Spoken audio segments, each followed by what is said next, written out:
David Bennett, a 16-year-old boy with tangled brown hair and torn sneakers, crouched behind a dumpster, his breath shallow. The night air was crisp, carrying the scent of damp asphalt and car exhaust. The dimly lit underground parking garage beneath a luxury high-rise in Manhattan hummed with the occasional rumble of an idling engine. He wasn't supposed to be here. But when hunger clawed at his stomach, he had no choice but to dig through the trash behind the Artemis Tower, one of the most exclusive residences in the city. The wealthy discarded more food in a day than he had eaten in a week. David kept his movements quiet, peeling open a half-eaten sandwich wrapped in wax paper when something caught his attention. A black SUV pulling into the garage, its headlights flickering off. Two men stepped out. One was well-dressed, wearing a dark overcoat and polished leather shoes. The other was rougher, greasy hair, a mechanic's jumpsuit with oil stains on the sleeves. David was about to ignore them. Rich men making shady deals weren't unusual in the city, until he heard a name. Jolie Harper. His ears perked up. Everyone in the city knew that name. Jolie Harper was one of the most powerful women in real estate, a self-made millionaire who had built an empire. He had seen her face on billboards and business magazines. "Everything is in place," the man in the jumpsuit said, his voice gruff and businesslike. "You're sure?" The well-dressed man stepped closer, adjusting the cuff of his coat. David squinted. It was Otis Harper, Jolie Harper's husband. Why would he be talking about his wife in a dark garage with a mechanic? The mechanic, Victor Russo, David recognized him from his time lurking near auto shops, nodded. "I cut the brake lines myself. When she takes the car tomorrow, it'll look like an accident." David's stomach dropped. Did he just hear that right? The well-dressed man, Otis, let out a slow breath, rubbing his jaw. "Good. If this works, no one will suspect a thing. The police will write it off as mechanical failure, and I get what I deserve. A life insurance payout, full control of her real estate empire." David had heard of evil men before, but hearing one casually planning his wife's murder in a parking garage sent ice through his veins. He needed to get out of there. Now, as he shifted his weight, his sneaker scraped against the concrete, a sound barely louder than a whisper. But it was enough. Otis's head snapped in his direction. "What was that?" David's pulse slammed against his ribs. Russo pulled a small flashlight from his pocket, flicking it on, sweeping the beam toward the dumpsters. David held his breath, pressing himself into the shadows. If they found him, he was dead. The flashlight's beam swept closer, illuminating the stained concrete just inches from David's hiding spot. His heart pounded against his ribs, his body tense, ready to bolt at any moment. "You sure you heard something?"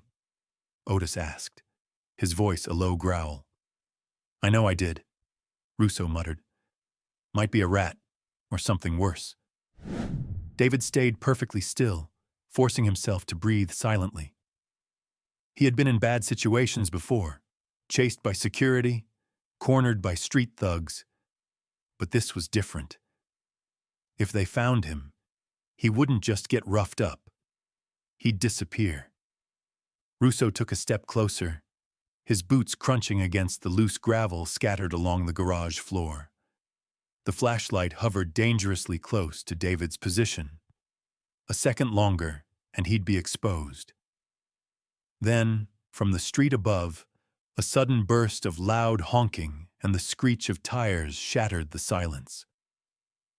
Russo flinched, turning the flashlight toward the noise.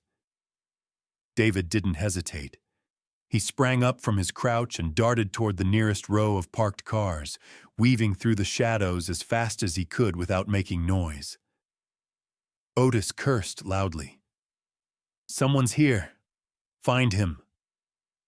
David's breath burned in his chest as he moved, every instinct screaming at him to get out.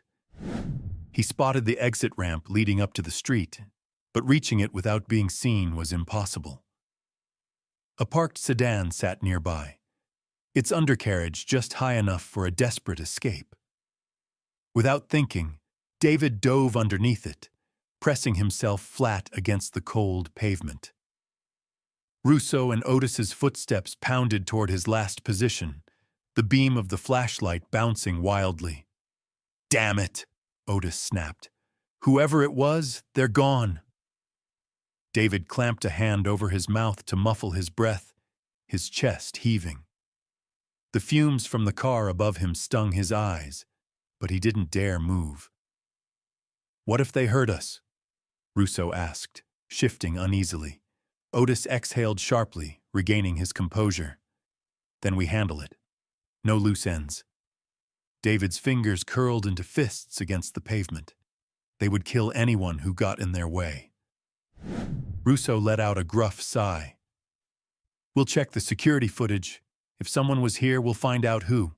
Otis was quiet for a moment, then spoke in a lower, more dangerous tone. "Double-check the car in the morning. Make sure it's undetectable. I want this done right." The two men walked away, their voices fading. David waited, counting each breath, until he was sure they were gone. Then, carefully, he slid out from beneath the car, his body stiff and trembling from adrenaline. He had two options: run and forget what he saw, or do something about it. He clenched his jaw. Jolie Harper had no idea she was about to die. David couldn't let that happen. He had to warn her. David's breath formed faint clouds in the cold night air as he hurried down the nearly empty streets of Manhattan. His body was still tense from the encounter in the parking garage, but his mind raced even faster. He had to find Jolie Harper. He had to make her listen. But how?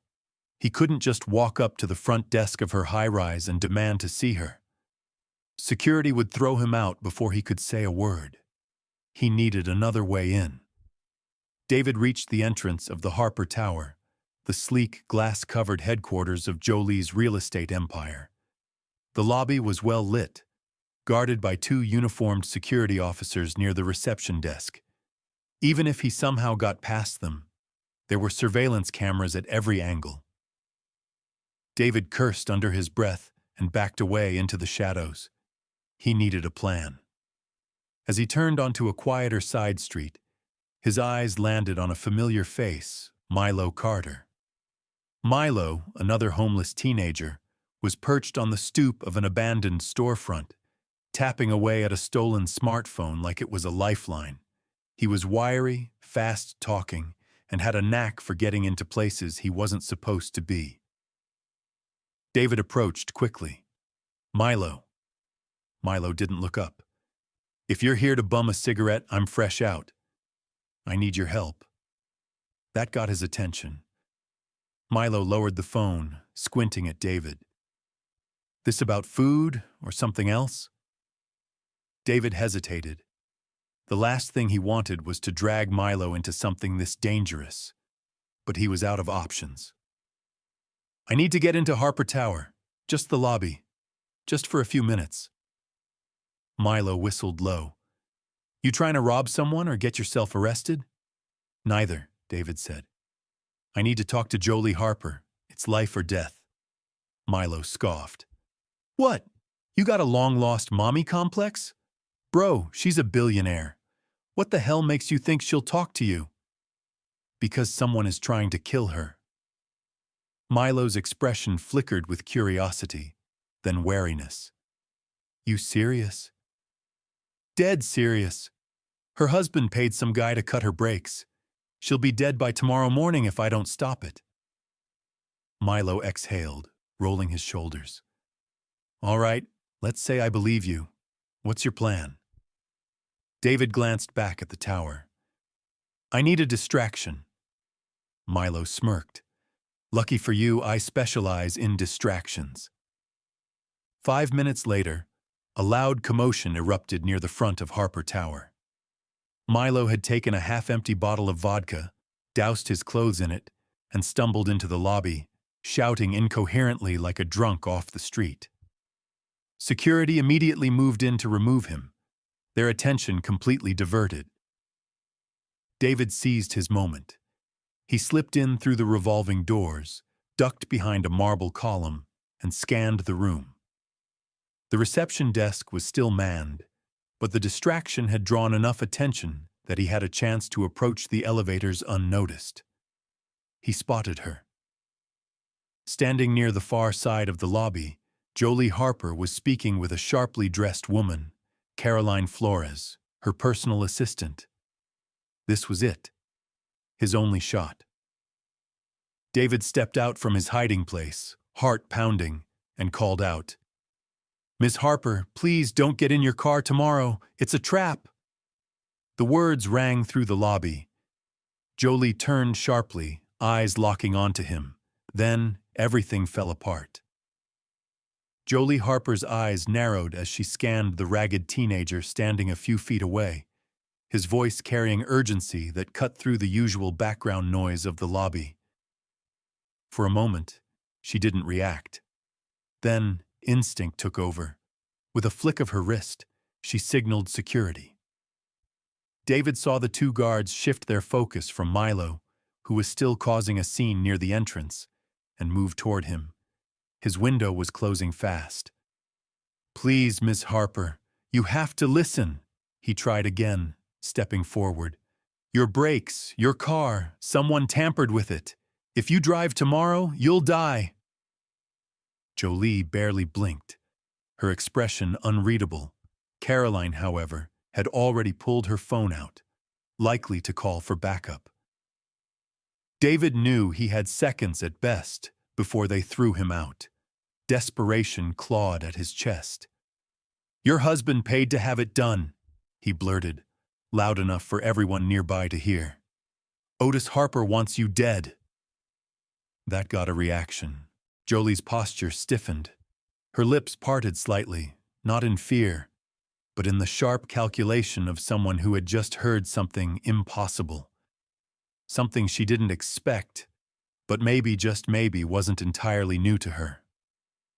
For the first time, her cold composure cracked, but it was gone just as fast. "Get him out of here." The order was calm, precise. David barely had time to react before two strong arms clamped around his shoulders, yanking him backward. "No, wait, listen to me," he shouted, struggling. "I heard them. I saw the guy who did it." Jolie turned away. She wasn't listening. David twisted in the guard's grip, but it was useless. They were bigger, stronger, and had been trained to remove disturbances exactly like him. He kicked out, trying to resist, but they barely broke stride as they dragged him toward the exit. Milo had already bolted. Smart. David, however, was not getting out of this so easily. The second they stepped outside, the guards threw him onto the pavement, hard. His shoulder scraped against the concrete, sending a jolt of pain up his arm. "Stay away from this building," one of the guards warned. "You come back, we call the cops." The revolving doors spun closed, sealing Jolie Harper behind a wall of glass. David lay there for a moment, breath ragged, chest burning with frustration. She didn't believe him. And worse, he saw something in her expression before she turned away. A flicker of hesitation, a second of genuine fear before she buried it under ice. That meant part of her already suspected something. The thought hit him like a slap. Maybe Jolie Harper wasn't as clueless as he thought. Maybe some part of her already knew Otis wasn't the devoted husband he pretended to be.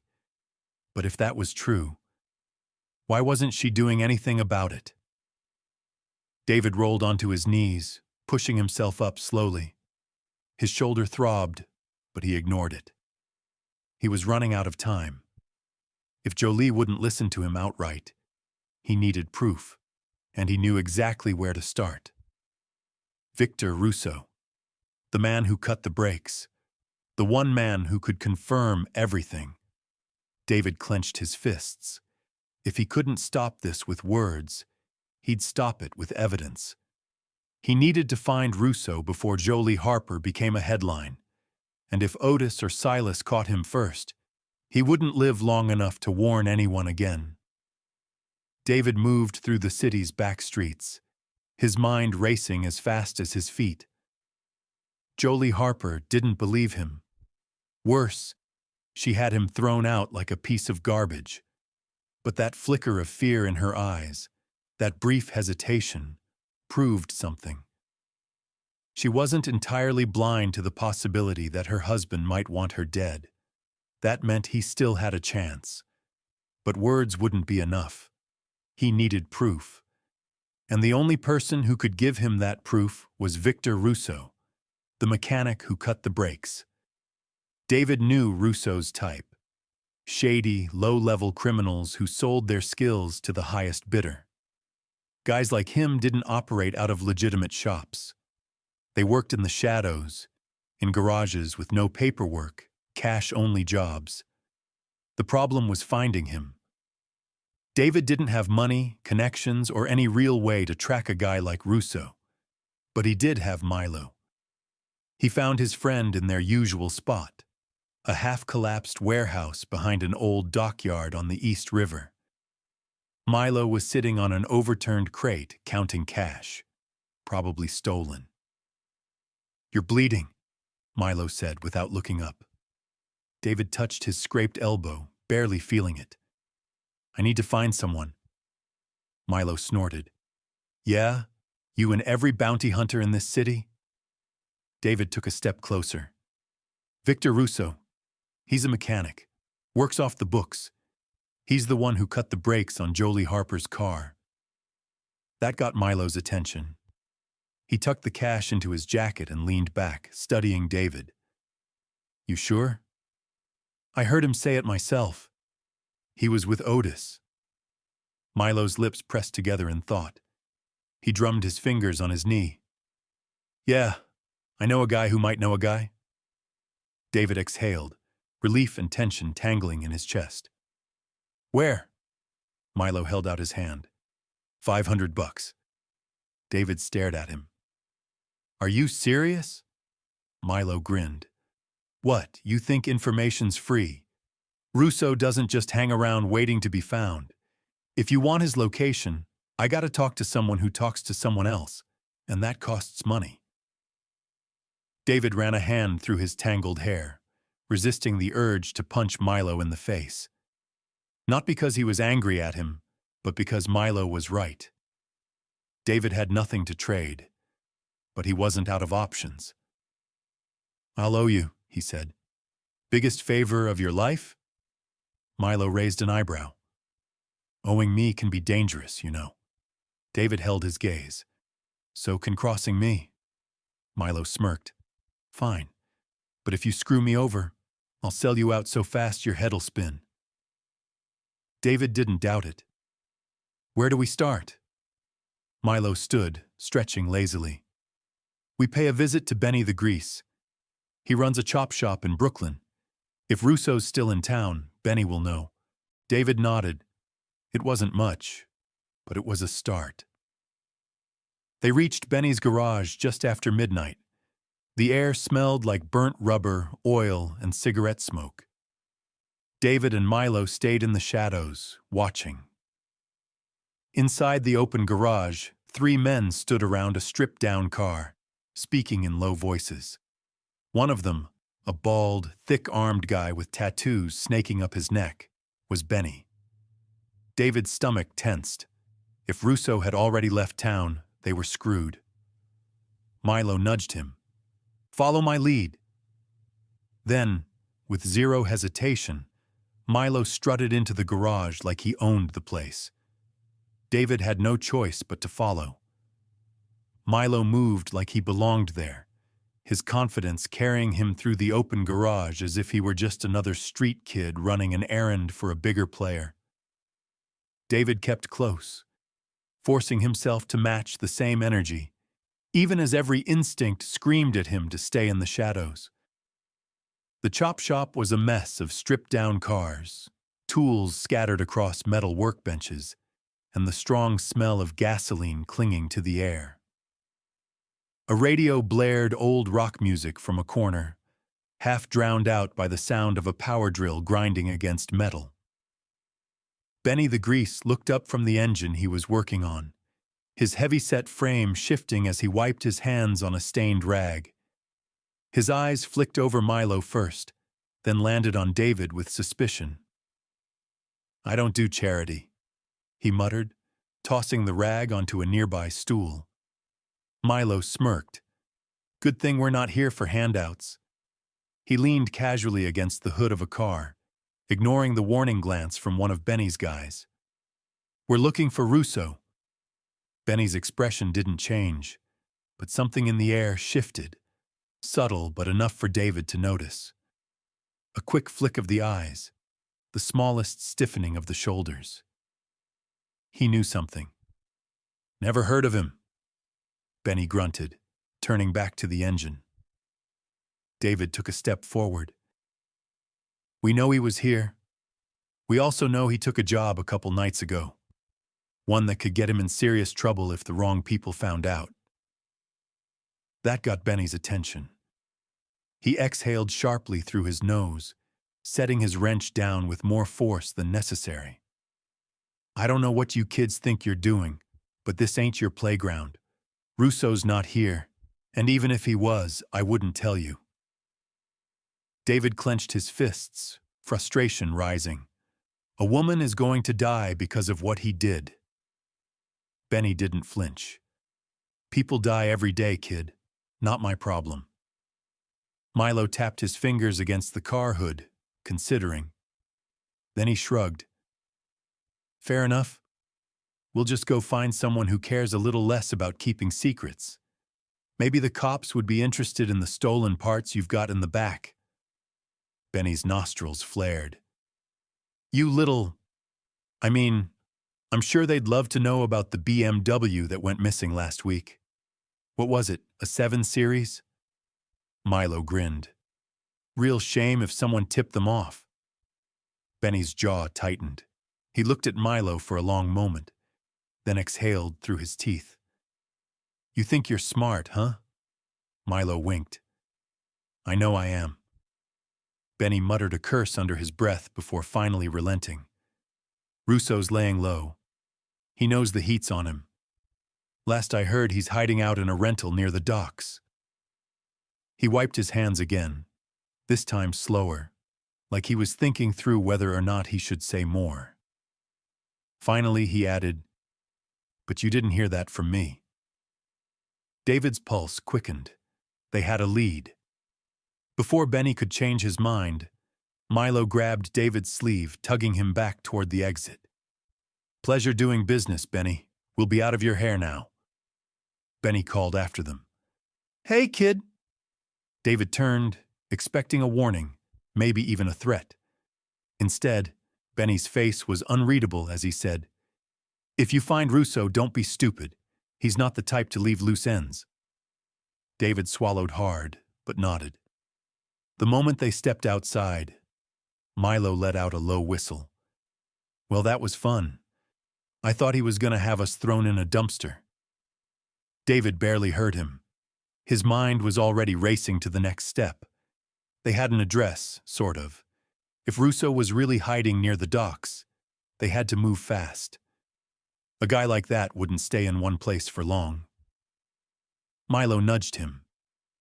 "You realize this is a terrible idea, right?" David sighed. "Yeah," Milo grinned. "Good. Just making sure we're on the same page." They took off toward the docks, knowing that the night wasn't even close to over.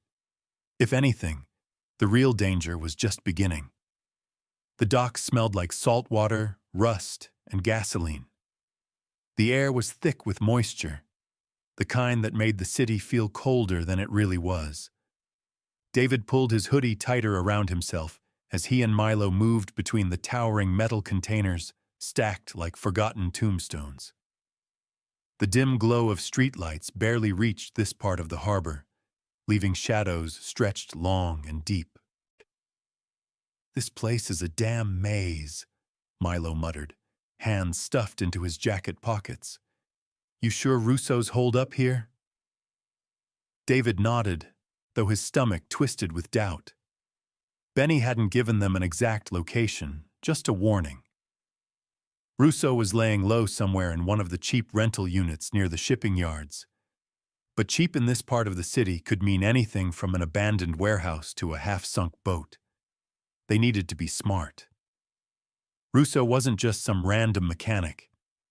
He was a criminal who got paid to make things disappear. Cars, evidence, and probably people, too. David crouched behind a rusted-out loading crane, scanning the rows of decrepit buildings along the water's edge.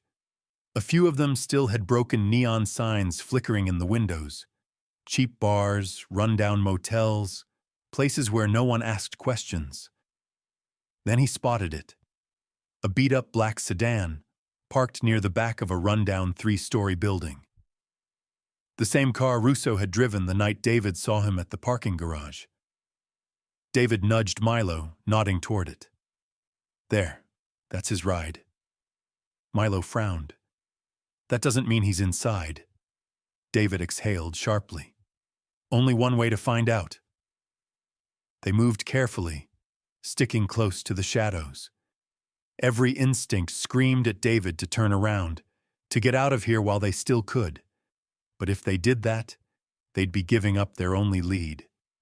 If Russo ran, they'd lose their last chance at proving what Otis had done.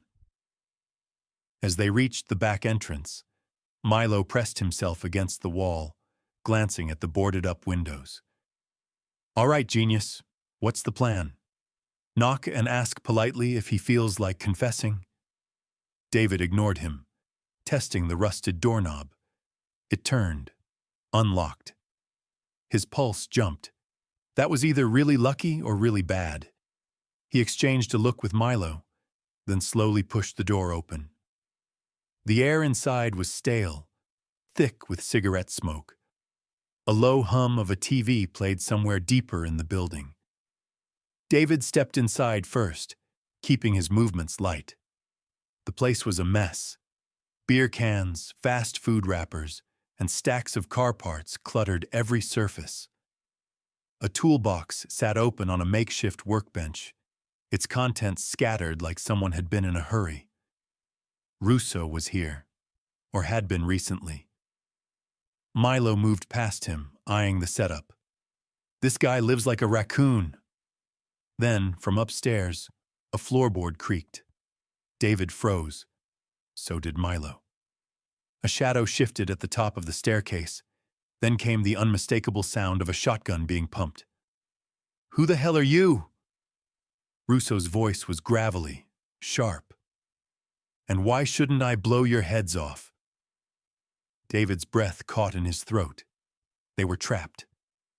David's body tensed as the sound of the shotgun echoed in the confined space. His mind raced, every nerve screaming at him to run, but there was nowhere to go.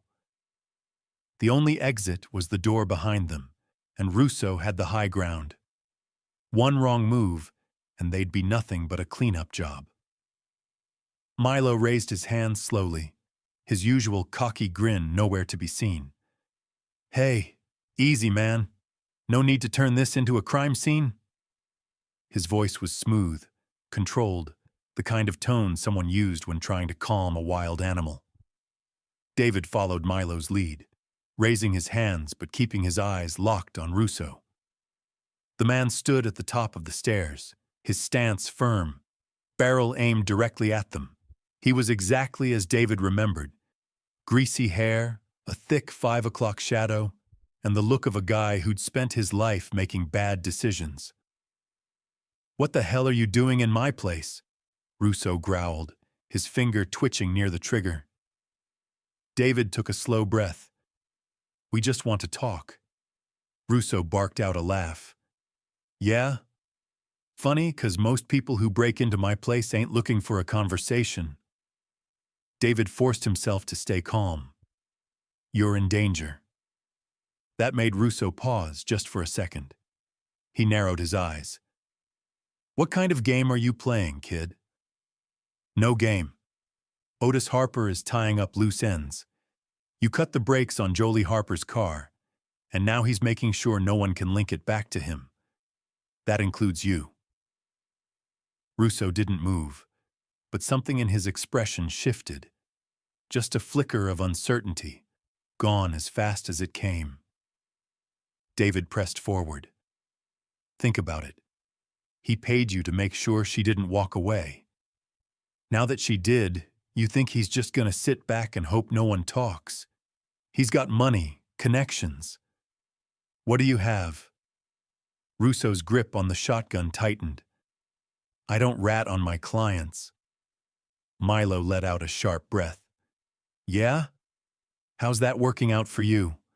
Because from where I'm standing, it looks like you're next on his hit list. Russo's jaw clenched. He knew they were right. The problem was, men like him didn't just flip on the people who paid them. They survived by staying quiet, staying hidden. Talking meant risk. Talking meant someone coming after you. Look, we don't need you to go to the cops, David said carefully. We just need proof. Something we can use to stop him before he tries again. Russo exhaled hard through his nose. Even if I had something, why the hell would I give it to you? Because if Otis gets away with this, he's gonna come for you, David said, his voice steady. And you won't see it coming. A long silence filled the room. The only sound was the low murmur of the TV still playing in the background. Russo stared at them, his mind working through the angles. Then, after what felt like forever, he lowered the shotgun. Not completely, but just enough. There's a laptop, upstairs, has records, payments, everything. David's pulse kicked up. This was it, the proof they needed. But before he could move, the sound of tires screeching outside shattered the moment. Russo snapped his head toward the window, his face drained of color. Damn it, you led them here. David barely had time to react before the first gunshot shattered the front window. The room erupted into chaos. Russo cursed, diving for cover, the shotgun raised again. David and Milo hit the ground as more bullets tore through the walls, splintering wood and sending shards of glass flying. The front door slammed open, heavy boots pounding against the floor. "They're coming in!" Milo shouted. Russo didn't hesitate.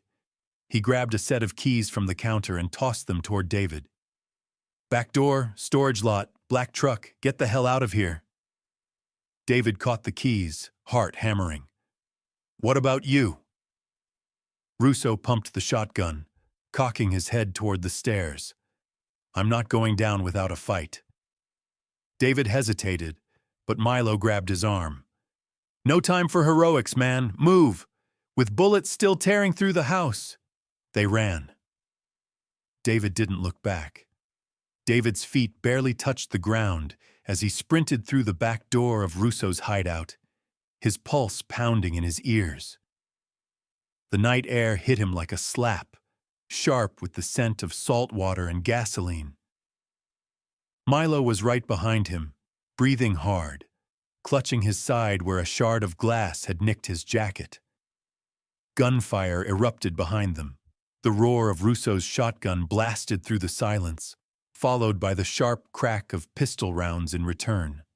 Whoever had come for them wasn't playing games. David gripped the truck keys Russo had thrown him, his knuckles white.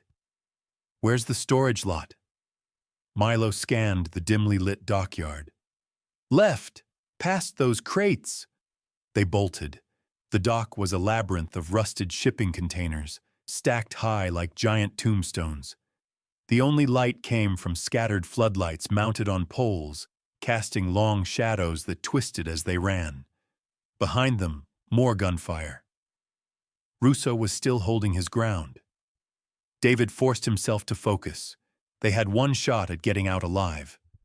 They reached the lot, a fenced-in area with a row of abandoned vehicles. A few were missing doors, others had shattered windshields. But tucked in the back, almost invisible beneath layers of grime, was a black Chevy truck. David jammed the key into the door, yanking it open as Milo dove into the passenger seat. "Hotwire it!" Milo panted. David shot him a glare. "I have the keys, idiot!" He twisted the ignition. The truck choked, sputtered, then roared to life. A shadow moved in the side mirror. One of the gunmen was coming. David slammed the gear into reverse just as a gunshot shattered the passenger side window. Milo cursed, ducking as glass sprayed over him. David didn't think. He floored the gas. The truck lurched backward, slamming into the gunman and sending him sprawling over the pavement. Milo barely had time to shout before David yanked the wheel, spinning the truck around. He shifted into drive and hit the gas. They tore out of the lot, tires screeching against the asphalt. More gunshots rang out behind them, but the truck was moving too fast now. They were getting away, but David couldn't shake the feeling that this wasn't over. As they sped down the darkened streets, Milo exhaled sharply. "Tell me we're never doing that again." David didn't answer. His grip tightened on the wheel as he glanced in the rearview mirror. No one was following them, yet. But something told him that wouldn't last long. They had the truck. They had a way out. Now they just needed to figure out what the hell to do next. David drove fast, pushing the truck to its limits as the city lights blurred past. His mind raced even faster. They had escaped, for now, but it wouldn't last. Whoever had come for Russo wasn't going to let them just drive off. They were being hunted, and the only thing keeping them ahead was luck. And luck never lasted. Milo groaned, shifting in his seat as he brushed glass off his lap. "Okay, I'm officially done with getting shot at. We need a plan, man. We can't just drive around like fugitives." David tightened his grip on the wheel, knuckles white. "We need to find somewhere safe to lay low." Milo let out a humorless laugh. "Yeah? You got a secret hideout I don't know about? Because last I checked, we live in alleys and rooftops." David exhaled sharply. Milo was right. They had no money, no place to hide, and worst of all, no idea who exactly had sent those men after Russo. Otis? Silas? Someone else? It didn't matter. What mattered was getting somewhere safe before those men regrouped. Milo shifted, glancing behind them again. No tail, yet. David scanned the road ahead, trying to think. Russo had mentioned a laptop. He said it had proof, transactions, records, something that tied Otis to the attempted murder. But they hadn't had a chance to grab it before all hell broke loose. If Russo was still alive, maybe they could go back. But that was a stupid risk. "Forget it," Milo said, as if reading his mind. "Russo's either dead or running for his life.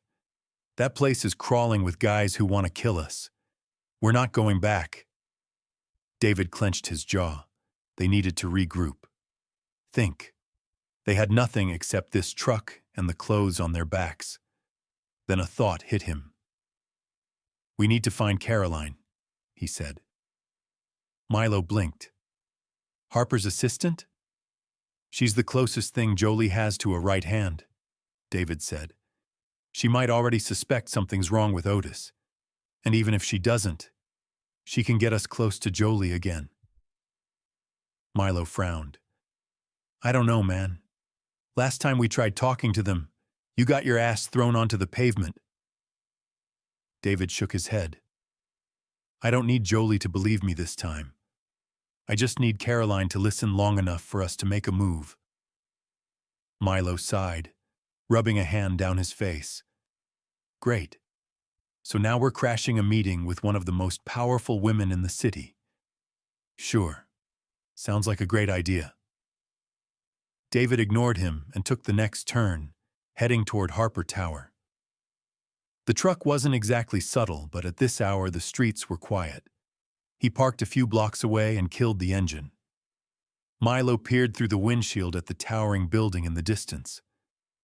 All right, genius. What's the plan? David thought fast. They couldn't just waltz in the front door. Not after last time. Then he remembered something. There's a parking garage beneath the building, he said. If Caroline is still working late, she might be leaving soon. We wait there. Milo stared at him like he had lost his mind. You want to sit around a parking lot and hope we get lucky? David's jaw tightened. You got a better idea? Milo sighed. Fine. But if this goes sideways, I'm blaming you. They climbed out of the truck and made their way toward the underground entrance, sticking to the shadows. David's pulse was steady now. They were done running. It was time to take control of the game. David and Milo crouched low behind a concrete pillar in the dimly lit underground parking garage of Harper Tower. The place was nearly empty at this hour, save for a few luxury cars lined up neatly in their reserved spots. The silence was thick, only broken by the distant hum of the elevator shaft and the occasional echo of footsteps from the building above. David checked his watch. If Caroline Flores was still working late, she'd be leaving soon. Milo shifted uncomfortably beside him. You sure she's not holed up in some penthouse office, sipping expensive wine and ignoring the world? David shot him a look. She's Jolie's assistant, not her best friend. She actually goes home. Milo exhaled, rubbing his hands together for warmth. Just saying, if she doesn't show up soon, we're basically two guys loitering in a parking garage with a stolen truck. That's not exactly the kind of look that keeps us out of jail. David ignored him, keeping his eyes on the elevator doors. They couldn't afford to screw this up. 5 minutes passed, then 10. Just as Milo was about to suggest leaving, the elevator doors slid open. Caroline Flores stepped out. She walked with purpose, her phone pressed to her ear, her high heels clicking against the polished concrete. Her sleek black coat hugged her frame, her sharp eyes scanning the garage like she always expected trouble. David didn't hesitate. This was their shot. He moved first, stepping out from behind the pillar and raising his hands in a non-threatening gesture. Ms. Flores? He said quickly. We need to talk. Caroline stopped mid-stride, her entire body tensing, her phone lowered slightly, her gaze locking onto him like a predator sizing up a threat. Then her eyes flicked to Milo, who was now beside him, hands stuffed casually into his pockets. She wasn't stupid. She remembered them. Her expression hardened. You have exactly 3 seconds to turn around and walk away before I call security. David stepped closer. Otis tried to kill Jolie. That made her pause. A flicker of hesitation. Barely noticeable, but it was there. Milo took the opening. And we're not talking figuratively here. He literally cut the brakes on her car. We have proof. Caroline's jaw clenched. Her gaze darted toward the security camera mounted in the corner of the garage. I don't know what kind of con you two are running, she said coolly, but you're wasting your time. David took another step forward. Then why do you look like you already knew? That made her hesitate again, just long enough for David to press harder. You don't trust him, do you? He said. You've worked with Jolie for years. You've seen how he acts when he thinks no one's watching. You've probably even heard her question things before. And if you haven't, well, guess what? You should have. Caroline exhaled slowly. She wasn't walking away, which meant she was listening. But then she glanced around the garage again, this time with more urgency. Something wasn't right. She wasn't just looking at them. She was looking for someone else. Before David could process why, Caroline's phone buzzed violently in her hand. She glanced at the screen, her face shifting from cold indifference to something dangerously close to panic. Then she did something that sent a chill down David's spine. She dropped her phone. Not on accident. Deliberately, like she was leaving it behind. Then she looked at them and said, very quietly, "You need to run." David barely had time to react before the sound of screeching tires echoed through the garage. A black SUV sped toward them, the doors flew open, and men with guns started pouring out. David barely had time to process Caroline's warning before the SUV skidded to a stop, headlights cutting through the dim garage like a pair of cold, unblinking eyes. The doors flung open almost in unison, and 3 men in dark suits stepped out, moving fast. Caroline didn't wait for an explanation. She grabbed David by the arm, yanking him backward. "Move!" Milo was already ahead of them, darting between parked cars, his breath ragged. David stumbled but kept pace, his mind racing as fast as his feet. Who were these guys? Otis's men? Silas's? Both? It didn't matter. The only thing that mattered was getting out before they were boxed in. A sharp clap of footsteps echoed behind them. David risked a glance over his shoulder. The men weren't just following, they were closing in. They moved with precision, cutting off possible escape routes.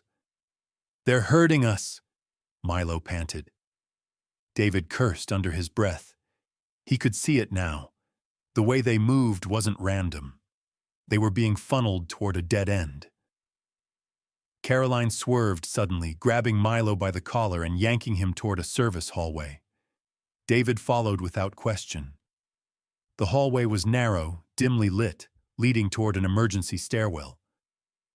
Caroline shoved open the heavy metal door, the loud creak echoing through the empty space. "Go. Now."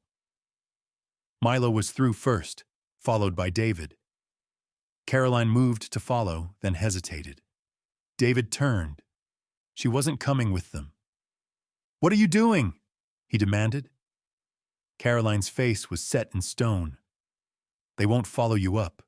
They're after me." David's stomach twisted. "That's not how this works." But she was already stepping back, her eyes locking onto his with something dangerously close to resolve. "Find Jolie. Make her listen." Then she turned on her heel and walked back into the garage. The stairwell door slammed shut between them. David's pulse hammered in his ears. For a split second, he thought about running back, but Milo grabbed his wrist. "No, man, we can't. She's buying us time." David clenched his jaw, hating how right Milo was. They bolted up the stairs. The old metal steps groaned beneath their weight as they climbed, 2, 3, 4 flights at a time. Every muscle in David's legs burned, but he didn't slow down. They needed to get out before those men realized their targets had disappeared. They reached the rooftop exit, bursting out onto the cold night air. The city stretched before them, skyscrapers glinting in the distance but no way down. Milo doubled over, gasping for breath.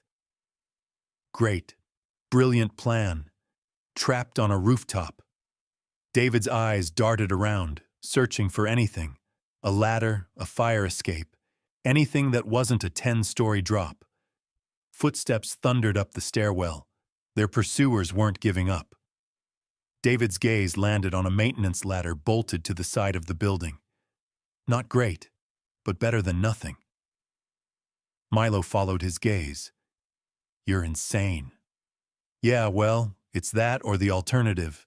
The stairwell door slammed open. David grabbed the ladder and swung himself over the edge without hesitation. Milo hesitated, just for a second, then cursed and followed. The metal rungs were cold and slick, and the wind cut like a knife as they climbed down the side of the building. David's hands burned from gripping the steel too hard, but he kept going. Voices shouted from above. A gunshot rang out. A chunk of the wall exploded near David's head. Milo yelped. "They're shooting at us!" David gritted his teeth. "Yeah, I noticed." The next rooftop was still a few feet below them. A jump. A dangerous one. David didn't hesitate. He let go, pushing off the ladder and landing hard on the rooftop below. His knees buckled, but he rolled, absorbing the impact. Milo landed right after him, less gracefully. "I hate you," he gasped. David barely heard him. He was already moving, already looking for the next way down. They had to disappear. Fast. And they had to find Jolie before it was too late. David and Milo hit the pavement running. The rooftop escape had bought them time, but not much. Their pursuers weren't amateurs.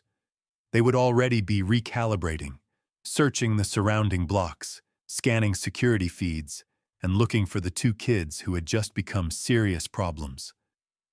David ducked into a side alley, chest burning as he forced himself to keep moving. Milo staggered beside him, muttering between gasps. "You ever think about taking up a hobby that doesn't involve almost dying?" David ignored him. They had bigger problems. They needed a place to regroup, somewhere safe enough to catch their breath, but not so isolated that it would be easy to trap them. Every second wasted was a second closer to getting found. Milo grabbed his arm, pulling him toward a set of metal stairs that led to the back entrance of an abandoned shop. The place had been boarded up for months, just another casualty of a city that devoured small businesses. Milo pulled a rusted tool from his pocket and popped the lock in seconds.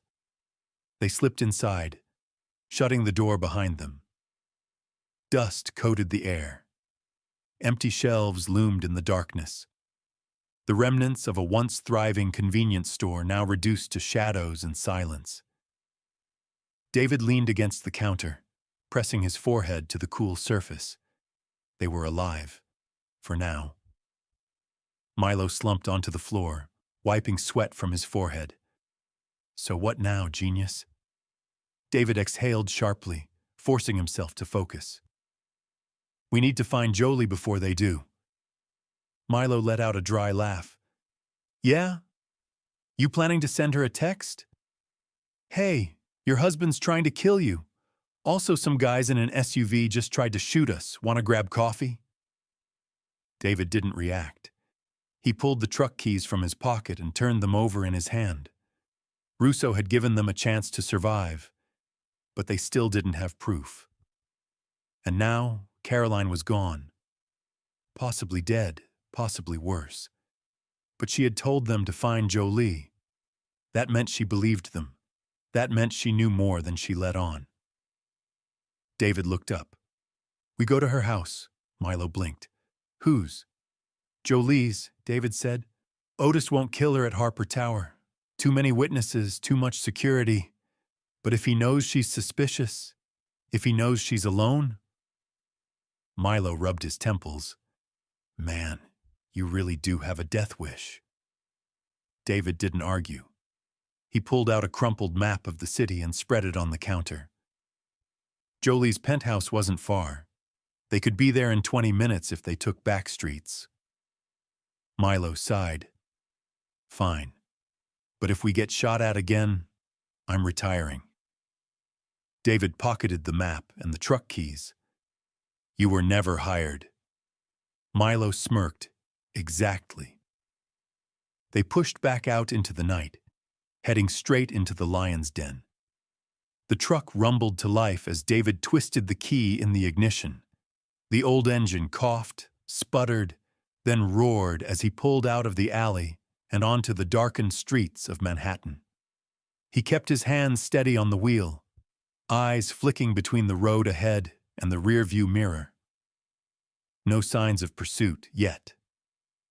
Milo slouched in the passenger seat, arms crossed, gaze sharp despite his exhausted posture.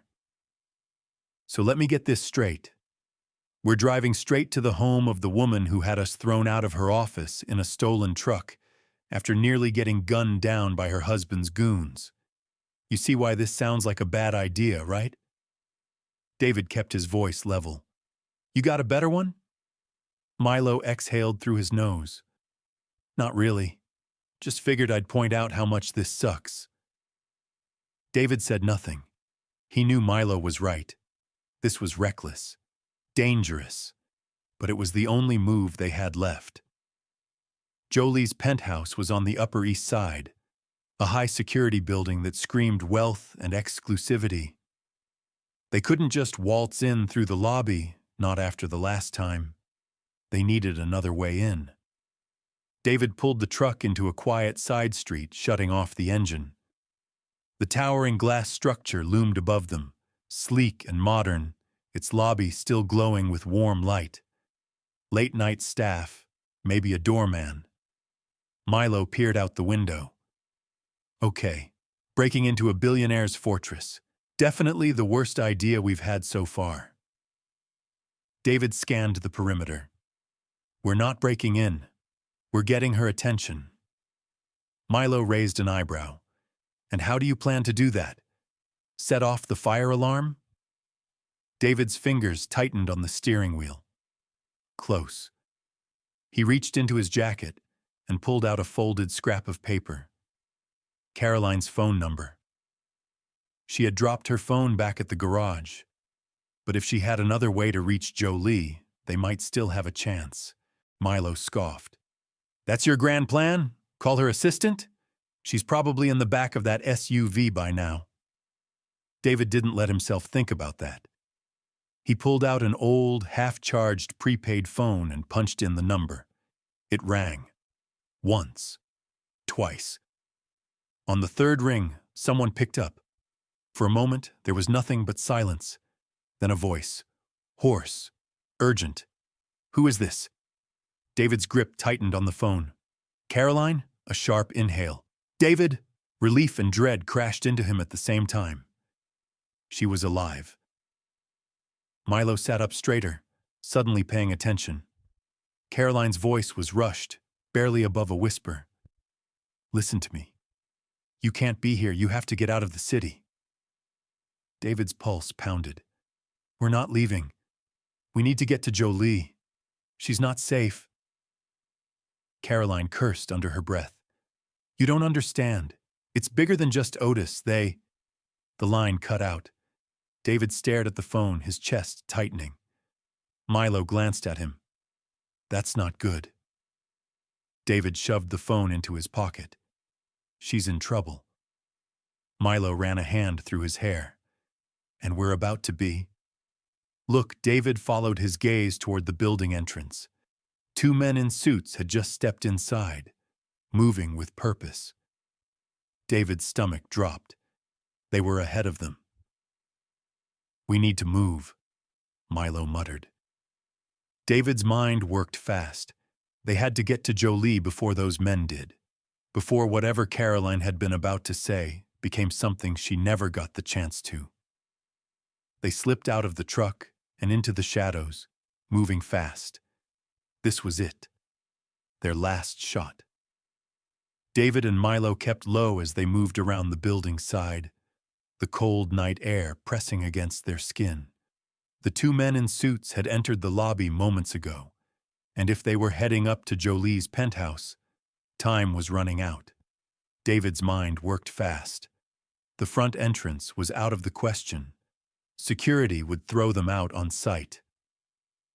That left one option, the parking garage.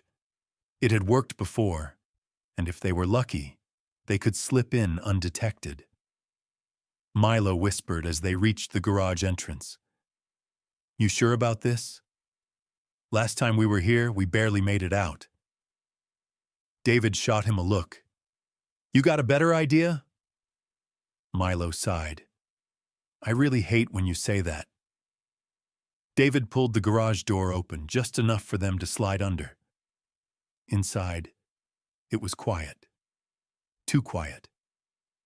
The soft hum of security cameras filled the space, along with the distant sound of a ventilation fan. The rows of luxury cars sat undisturbed. No movement. They stayed close to the walls, creeping toward the service elevator at the back of the garage. The main elevators in the lobby were a no-go, but the service lift might still get them upstairs without triggering an alarm. David pressed the call button. The light flickered. Milo leaned in. "If this thing dings when it gets here, we're screwed." David nodded. The tension stretched, every second dragging as they waited. Then, the doors slid open with a smooth, soundless motion. They stepped inside. David hit the button for the top floor. The doors shut. As the elevator began its slow ascent, Milo tapped his foot anxiously.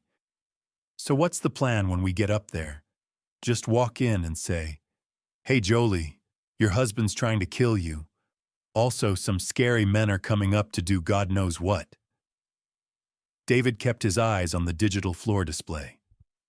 "We get to her first. We make her listen." Milo muttered, "Man, I hope she's in the mood for surprises." The elevator dinged softly as they reached the top.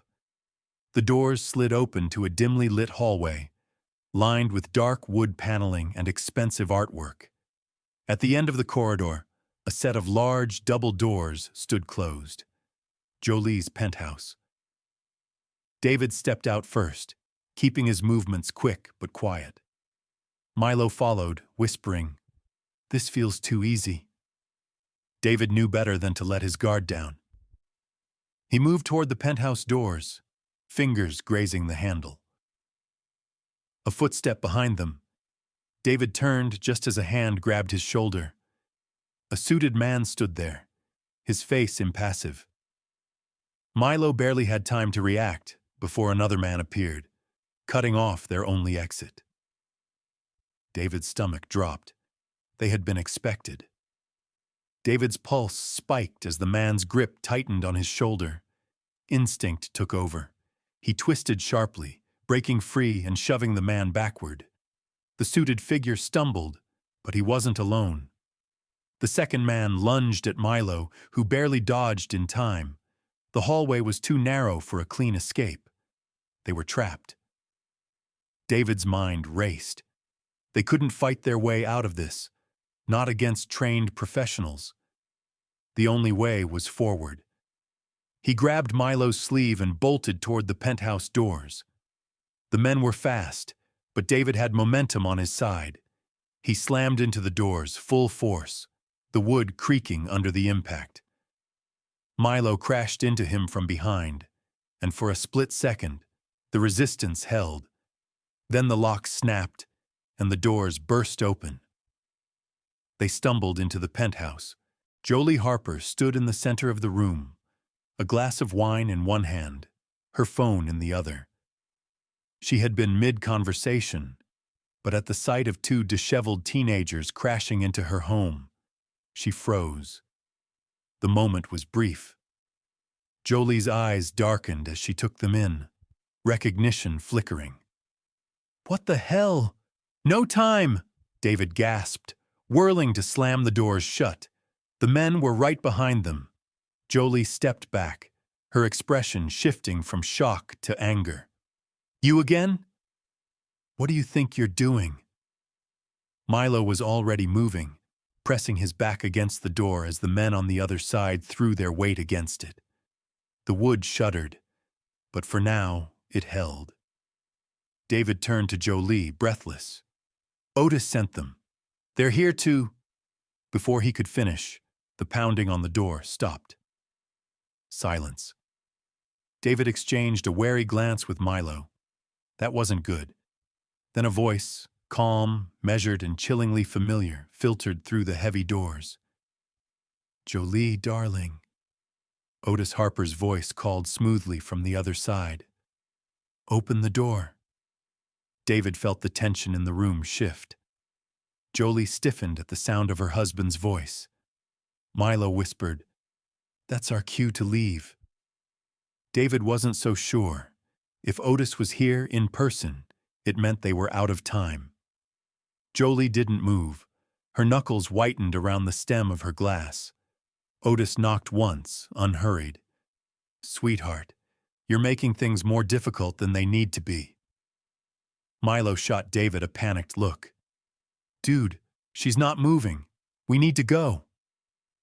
David ignored him. Jolie was still processing what was happening. He had seconds, maybe less, to get through to her. "Jolie, listen to me," David said, stepping forward. "Otis tried to kill you. He cut the brakes on your car, and now he's cleaning up loose ends." Jolie's face was unreadable. "You expect me to believe that?" David didn't flinch. "You already do." Her jaw tightened, but she didn't deny it. Outside, Otis sighed dramatically. "All right, sweetheart, you had your chance." The click of a lock being disengaged sent a chill down David's spine. Milo paled. "He has a key." David grabbed Jolie's wrist. "We need to move. Now!" The handle twisted. Jolie hesitated, just for a second. Then she moved. David pulled her toward the opposite end of the penthouse, where floor-to-ceiling windows overlooked the city. Milo scrambled after them, eyes darting frantically for an exit. Behind them, the doors swung open. Otis stepped inside, flanked by his men. His expression was eerily calm, his sharp suit immaculate.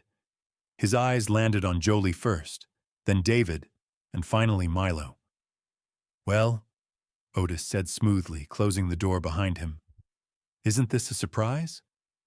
Jolie's grip on David's hand tightened. She knew. Otis tilted his head, feigning curiosity. "I have to admit, I didn't expect you to be so stubborn, darling. But I suppose I should have." His gaze flickered toward David. "And you, always in the wrong place at the wrong time." David swallowed hard. They were out of options. Then his eyes landed on something beyond Otis. A side door, slightly ajar. An escape route. But they'd have to move fast. Milo saw it too. He gave the smallest nod. David turned back to Otis, heart hammering. "Yeah, well," he said, stalling for time. "I've always been bad at keeping my head down." Then he moved. Fast.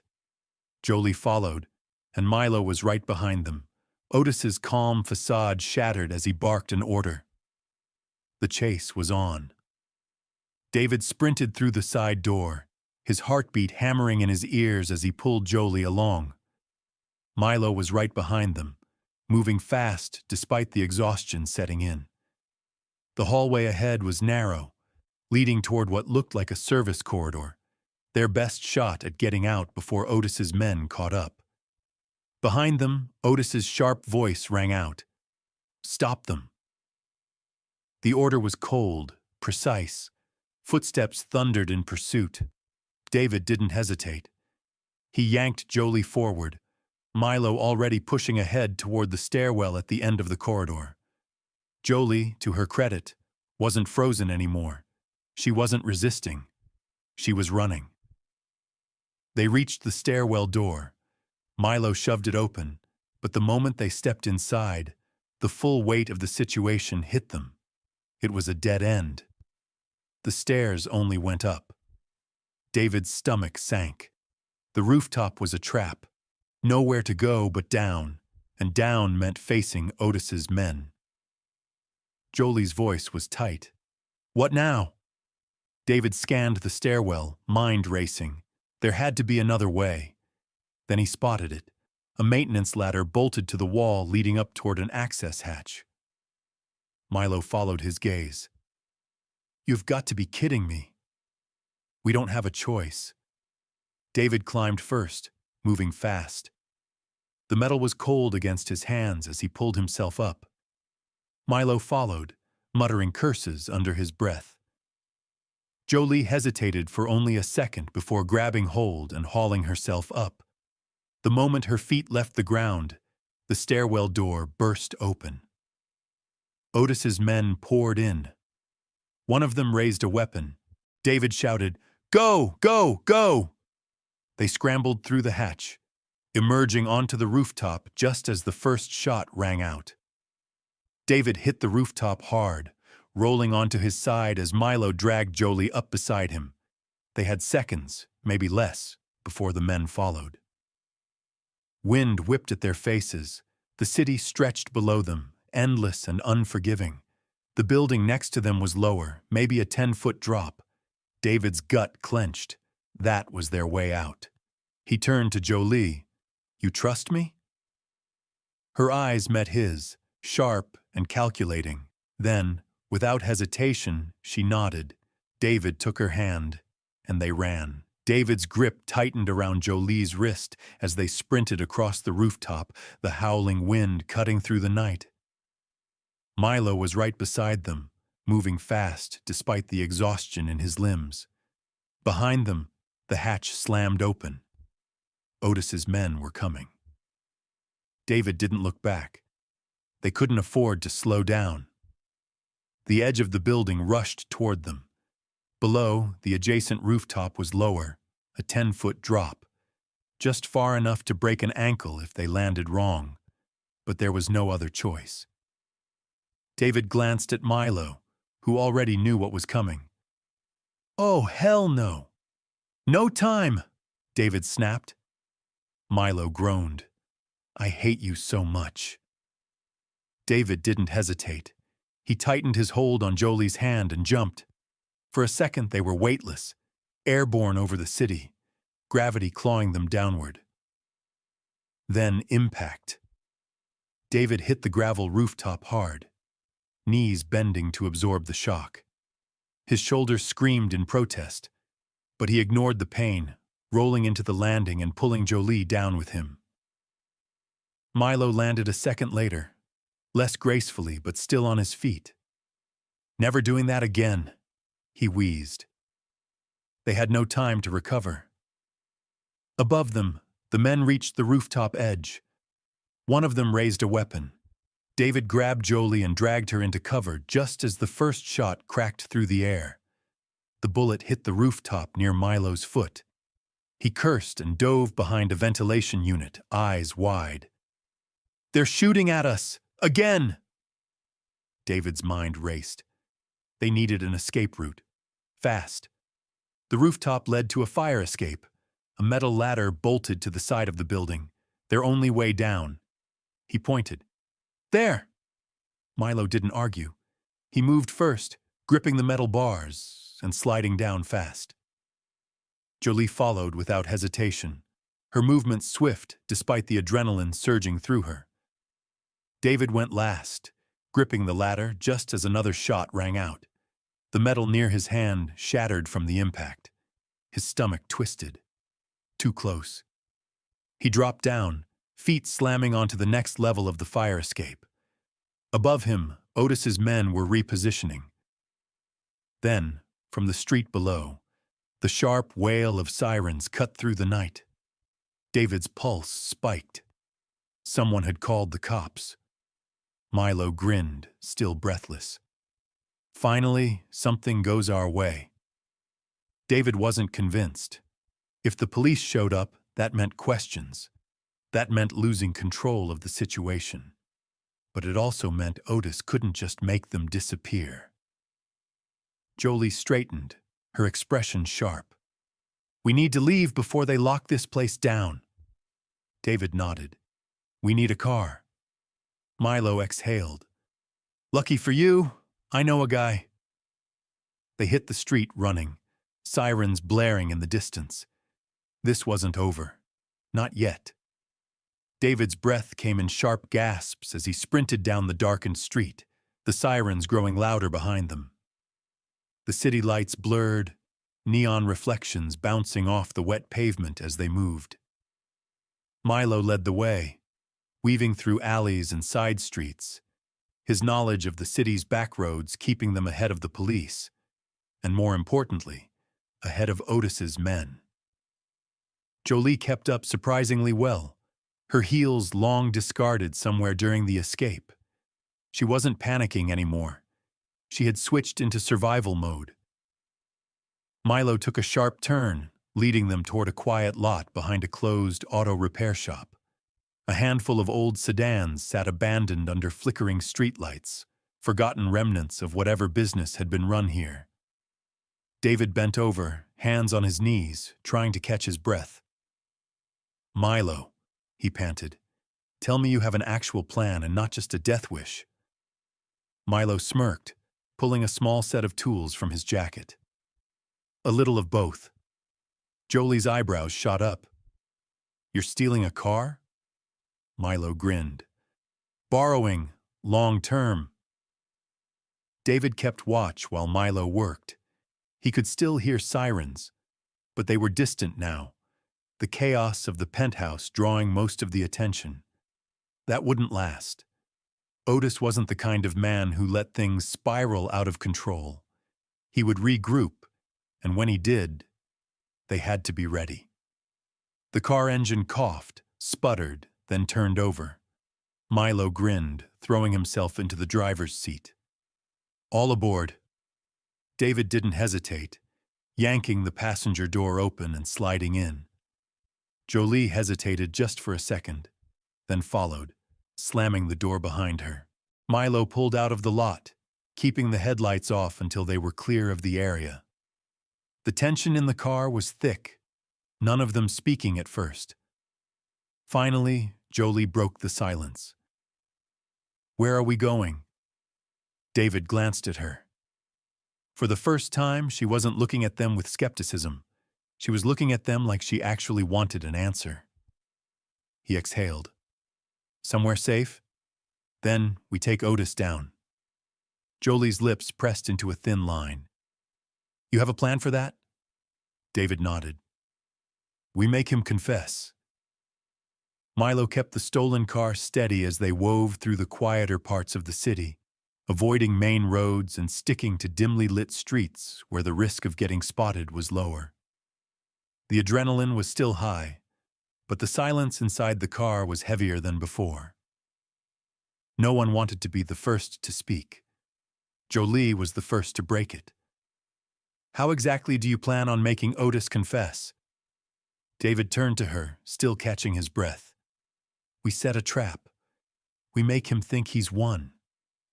Jolie scoffed. "Otis doesn't fall for traps. He's always 5 steps ahead."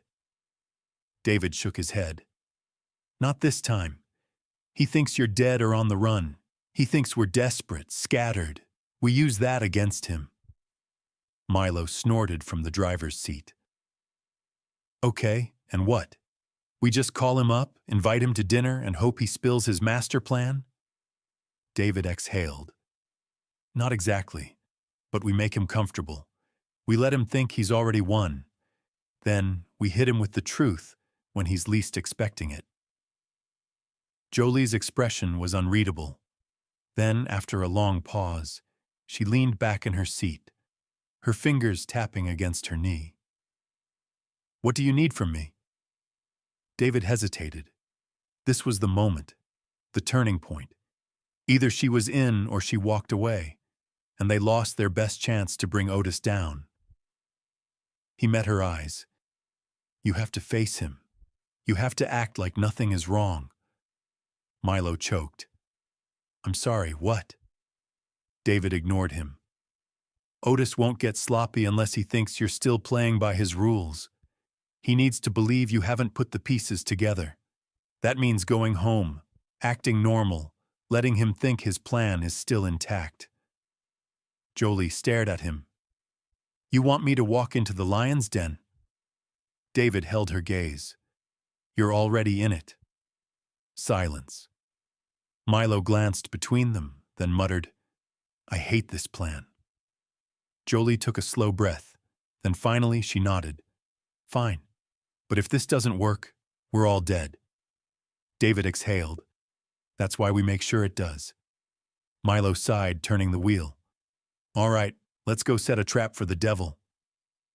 The city stretched before them, quiet and waiting. This was it. the final move. Jolie stepped out of the stolen car, adjusting her coat with steady hands. She couldn't afford to show hesitation. Every movement had to be precise, calculated, just like Otis would expect. David and Milo watched from the shadows, parked a block away.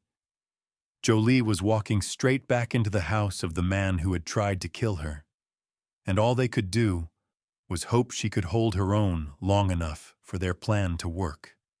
Milo shifted uncomfortably in the driver's seat. This still feels like a bad idea. David kept his eyes on Jolie as she approached the grand entrance of her townhouse, the luxury estate standing tall against the darkened sky. Otis was inside, waiting. They had tipped him off just enough to make him uneasy, but not enough for him to call everything off. This only works if he believes she doesn't suspect anything, David murmured. Milo exhaled. And if he does? David's jaw tightened. Then we move fast.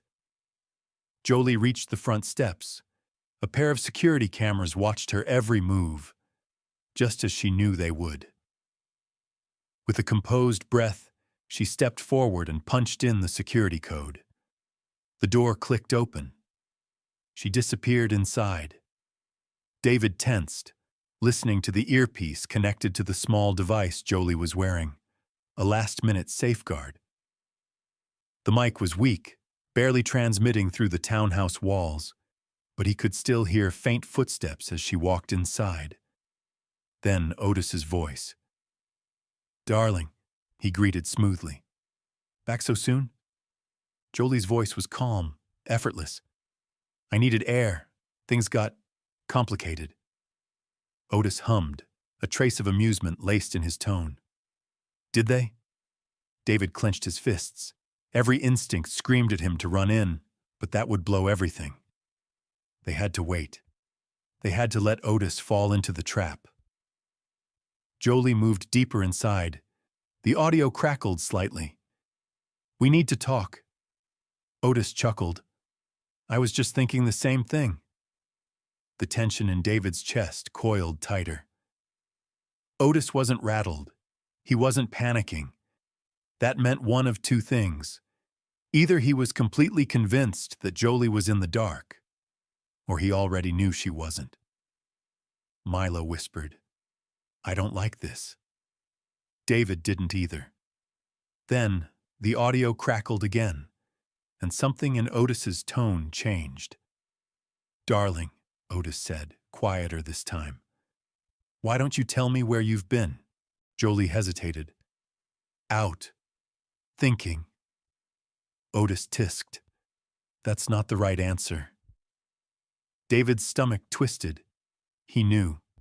And just like that, the plan shifted from catching Otis off guard to surviving what came next. Jolie kept her expression neutral, her breathing steady despite the way Otis's voice had sharpened.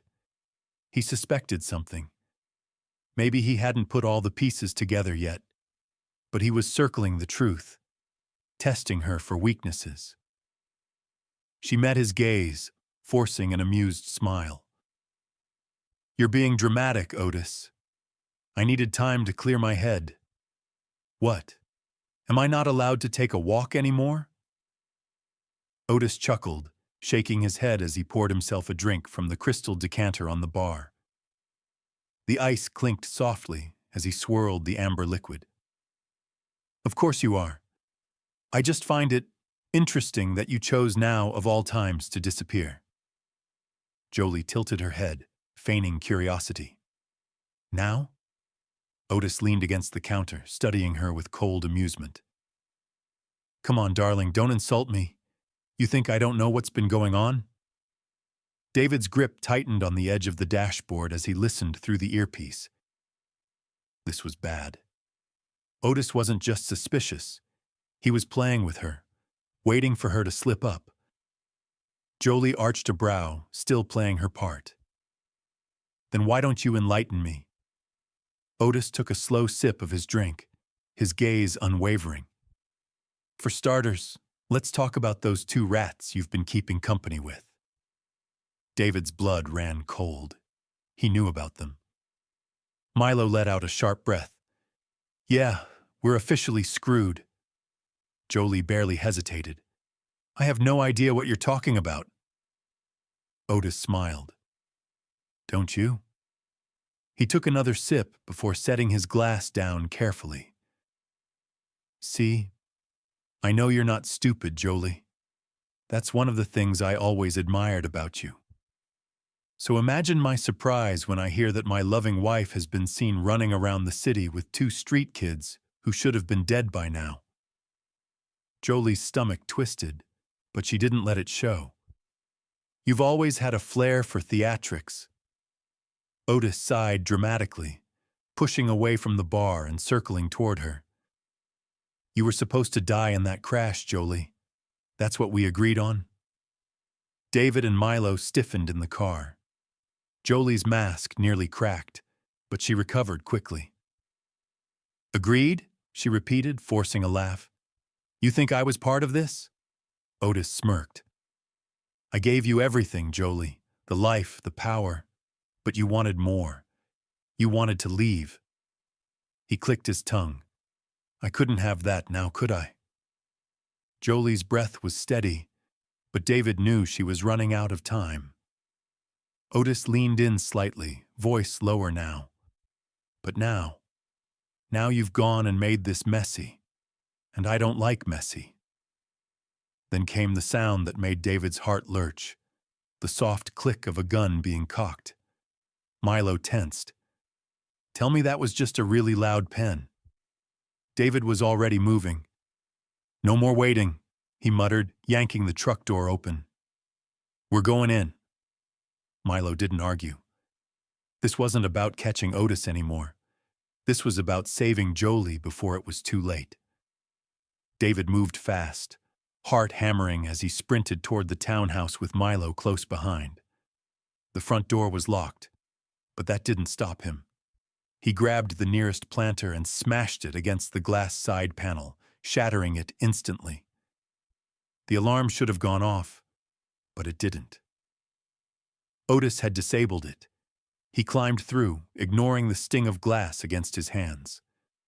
The second he landed inside, he heard the tension in the air. Jolie's voice, tight but defiant. Otis's, dangerously calm. And then, the distinct click of a gun safety being disengaged. David didn't hesitate. He followed the sound, tearing through the house until he burst into the living room. Otis stood there, gun in hand, his expression unreadable. Jolie sat in the chair across from him, her back straight, her face composed, but her eyes gave her away. She was stalling. Otis barely flicked his gaze toward David before shaking his head. And here I thought I was finally rid of you. David didn't answer. He was already moving, shifting slightly to put himself between Otis and Jolie. Milo came in right behind him, out of breath but focused. Otis sighed, looking almost disappointed. You don't know when to quit, do you?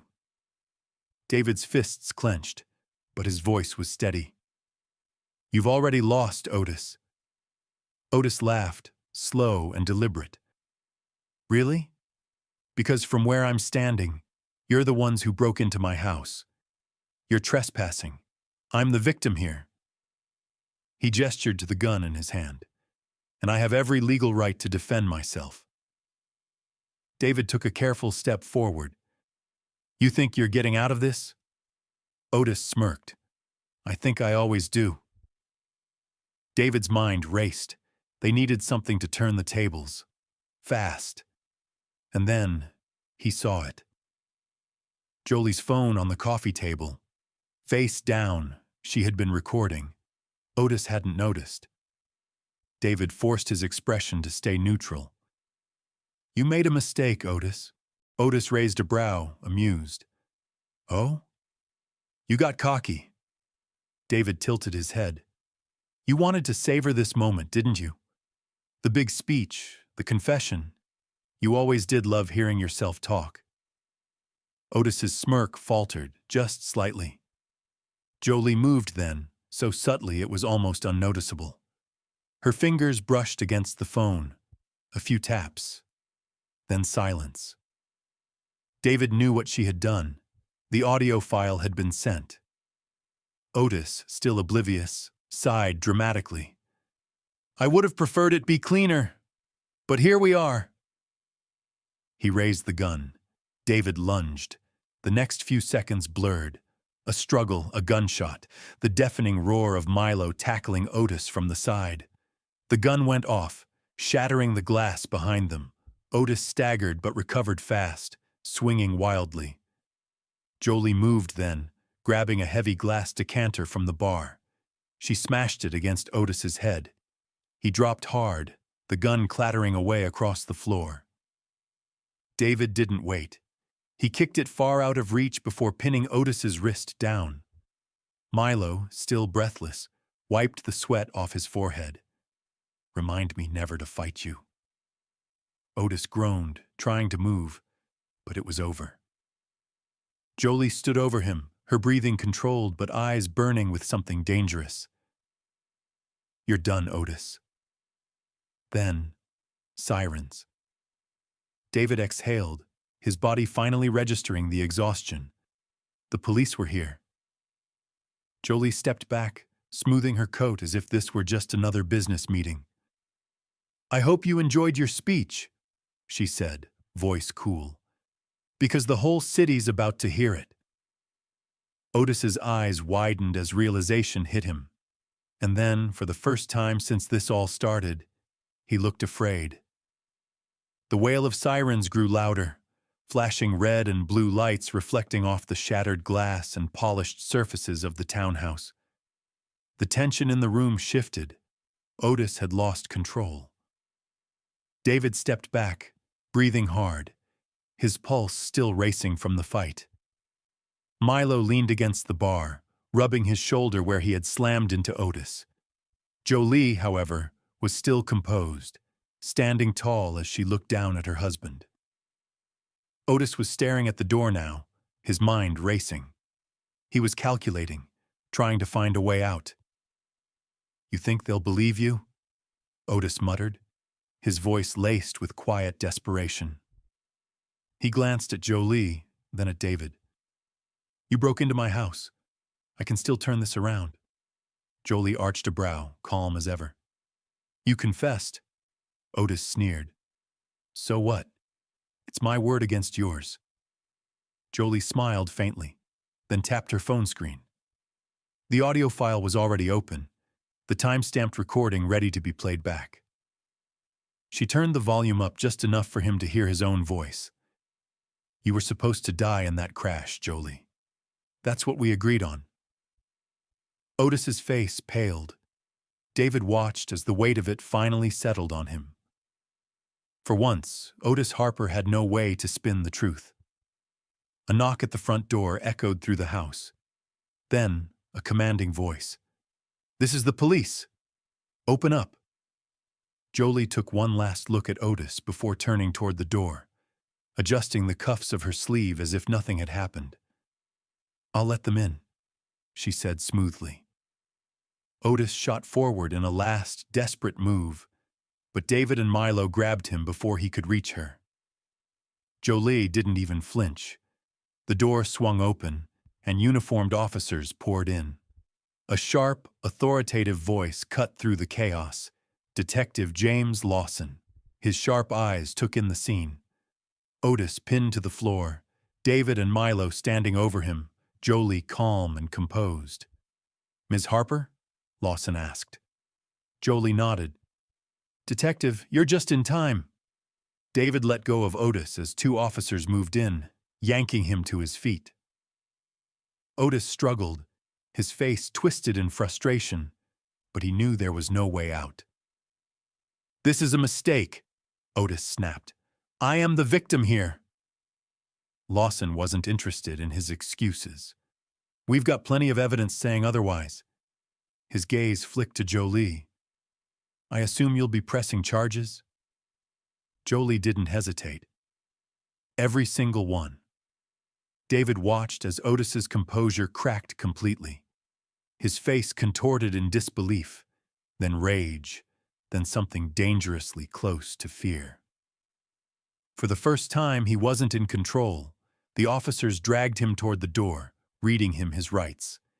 His voice faded as he was taken outside, disappearing into the night. It was over.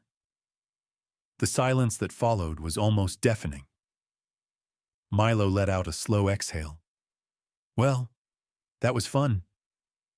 David huffed a laugh, his legs suddenly weak as the exhaustion caught up to him. He sank into one of the chairs, rubbing his face.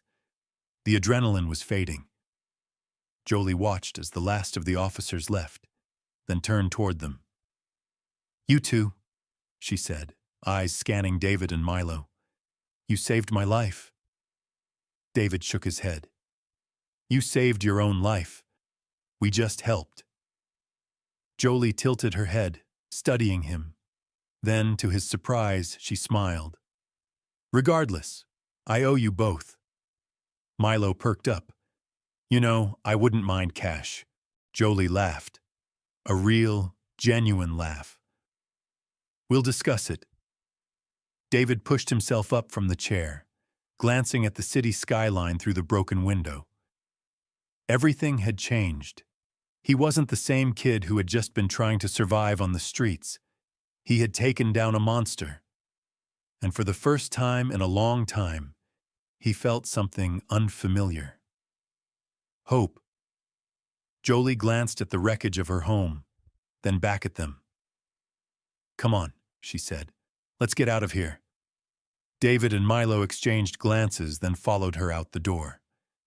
The night was still young, and their lives were just beginning.